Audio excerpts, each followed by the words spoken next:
दोस्तों, स्वागत है आपका मेरे इस सैनिक समाचार चैनल में। दोस्तों, आज की वीडियो में बात करेंगे पूर्व सैनिकों के लिए अभी कोर्ट की तरफ से जो जो कोर्ट केस हुआ था उसमें जो है सेना में हड़कंप है। और मेन चीज़ दोस्तों, आजकल जो भी कोर्ट केसेस हो रहे हैं सबका एक ही मतलब है कि सेना में जो है भेदभाव ख़त्म किया जाए। जो जवानों ऑफिसर्स में भेदभाव किया जाता है, अभी आप देख सकते हैं जितने भी मुद्दे चल रहे हैं, OROP 2 की विसंगति वो किस में, वो भेदभाव में है। उसमें कहा जा रहा है JCOs को लॉस हुआ, ऑफिसर्स को फ़ायदा हुआ। इसके अलावा MSP में फिर वही भेदभाव, इक्वल MSP होनी चाहिए, JCOs हुआ। इसी के साथ साथ दोस्तों, अभी CSD कैंटीन जो है वो भी एक ऐसा जगह है जहाँ पे भी ये जो सेना में भेदभाव हो रहे हैं और उसका जो है प्रभाव पड़ रहा है, उसको लेकर भी दोस्तों अभी कोर्ट में केस चल रहा है। और उस कोर्ट केस में मेन यही था कि जो भेदभाव है और अलग अलग चीज़ों पे है उसको ख़त्म किया जाए। तो दोस्तों, काफ़ी सारी चीज़ें मांगे पूरी कर दी गई हैं। हम बात करेंगे दोस्तों इसमें कि जो CSD की भेदभावपूर्ण नीतियों के खिलाफ हाई कोर्ट दिल्ली में 2018 में जो है केस फाइल किया है। उसके बाद पॉलिसी में 2 सुधार हुए हैं। एक, JCO जवानों के विडो को जो है कार खरीदने की अनुमति मिलेगी, और दूसरा जो है जो भी जवानों को जो है अब 4 कार खरीद सकते हैं 8 साल के इंटरवल में। ये जो 2 इम्पॉर्टेंट सुधार हुए हैं CSD में। पहले जो है जवान सिर्फ 1-2 कार खरीद सकते थे, एक जब वो जॉब में थे और एक जब वो रिटायर्ड हो जाते हैं। इस तरह से कुछ गैप कम हुआ है, लेकिन कोर्ट से निम्नलिखित निवेदन किए गए हैं।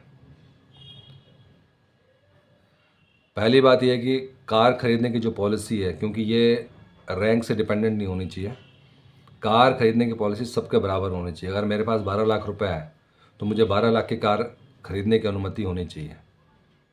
अगर मेरी सैलरी कम भी है और मेरे पास 12 लाख रुपए मैं जोड़ पाता हूँ, तो वो ये नहीं होना चाहिए कि मैं ऑफिसर नहीं हूँ तो फिर मैं 10 लाख की खरीद सकता हूँ, 12 लाख की नहीं खरीद सकता। उस केस में क्या है कि उनका जो है जो उनकी इच्छा है वो एक तरीके से नहीं। तो दोस्तों, इस जो सबसे बड़ी चीज़ ये है कि कार खरीदने की एक समान पॉलिसी सभी रैंक के लिए होनी चाहिए।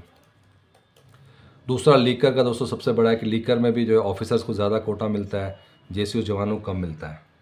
तो लीकर सहित सभी वस्तुओं की खरीद एक समान इंटाइटलमेंट होना चाहिए। जितना JCOs को आप लीकर दे रहे हैं उतना ही ऑफिसर्स को, उतना ही ORs को। इसी तरीके से दोस्तों, सेपरेट काउंटर केवल डिसेबल्ड वरिष्ठ नागरिकों और महिलाओं के लिए होना चाहिए। अभी क्या है, सेपरेट काउंटर ऑफिसर्स के लिए बना दिया जाता है और बाकी जो है JCOs ORs के लिए। तो वहाँ पे भी अलग से भेदभाव दिखता है कि वो ऑफिसर्स की लाइन है या JCOs ORs की लाइन है।